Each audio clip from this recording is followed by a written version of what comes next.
ఇలా గుర్తుంది కదా, మా అన్నయ్య వాళ్ళ గృహప్రవేశం ఈరోజే. రాత్రి భోజనాలు రేపు మధ్యాహ్నం లంచ్ కూడా రమ్మన్నారు. మర్చిపోకుండా వెళ్ళాలి.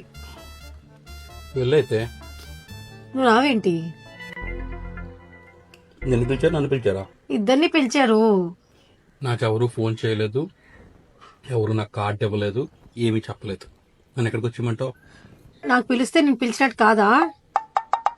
నాకు తెలియదు, అది నేను పిలిస్తే నన్ను పిలిచినట్టు.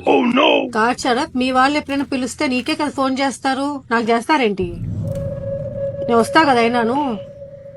నిషా, నువ్వు లాజిక్ తీక. లాజిక్ కాదు శరత్. ఇంటి అల్లుడిని పిల్లడం అనేది ఒక మర్యాద, ఒక సంస్కారం.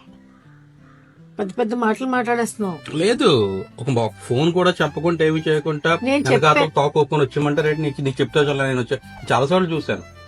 డిన్నర్ పిలుస్తారు, దానికి పిలుస్తారు, నన్ను ఎవరు పిల్లరు, నేను పిలిచి షరత్ తీసుకొచ్చా అంటారు. ఈయన చిన్న స్కూల్ పిల్లలు నా పట్టుకొచ్చేయడానికి నా ప్లానింగ్స్ నాకు ఉంటాయా? నావేమైనా కమిట్మెంట్స్ నాకు ఉంటాయా? నాకు తెలియలేదు వేరేగా ఇన్విటేషన్ కావాలని. మీ నాన్న పిల్లకుండా ఎక్కడికి వెళ్తారు? మీ నాన్న, మా నాన్న is the head of the family. అమ్మ, నేను ఇటుకు పెట్టినా? నేను అలాగ అన్నానా? మీ నాన్న హెడ్ ఆఫ్ ది ఫ్యామిలీ అయితే నేను ఎవరు ఇంట్లో?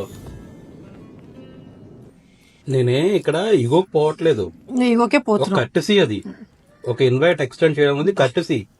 మనలో మనకి ఇన్వైట్లు ఇన్వైట్ మనలో మనకి. ఎస్, మీ అమ్మ వాళ్ళ ఇంటికి అయితే నేను వచ్చేస్తాను, నాకు పిలిచినా పర్లేదు, ఏం పర్లేదు, ఎందుకంటే అది మన సొంత ఇల్లు అయిపోయారు. ఎవరో మీ పెదనాన్నగారు అబ్బాయి వాళ్ళది గృహప్రవేశం అయితే అట్లీస్ట్ నాకు ఫోన్ కూడా చేయరా? నన్ను అడిగా శరత్, ఫోన్ చేయాలా అంటే పర్లేదు అన్నాను. సో వాళ్ళ తప్పు కాదు, మీ తప్పు. మీరు అయినా సరే పర్లేదులే, నేను చెప్పేస్తాను మా ఆయనకని. ఫోన్ చేయమంటే ఏమైపోయింది? మాకు పరిచయాలు పెరుగుతాయి కదా వాళ్ళతో. వెళ్తే పరిచయాలు ఆటోమేటిక్ గా పెరుగుతాయి కదా. ఇషా, ఇప్పుడు ఇంటికి ఎవరన్నా ఇంకా మా వాళ్ళే అనుకుందాం, కార్డు ఇవ్వడానికి వస్తారు. ఇవ్వడానికి వస్తే బొట్టు నాకు పెడతారు, నీకు పెడతారా? నాకే పెడతారు. మరి ఇంకేమైతే నీకు పిలుస్తున్నారని అర్థం కదా. అక్కడ నాకు ఇచ్చి వెళ్ళిపోవచ్చు కదా కార్డు చేతికి. చాలా సార్లు అలా కూడా అయింది కదా. నువ్వు లేవు అప్పుడు ఇంట్లో. నీకు ప్రాబ్లం ఏం చెప్పు. నీకు ఫోన్ రావాలి, పిలుపు కావాలి.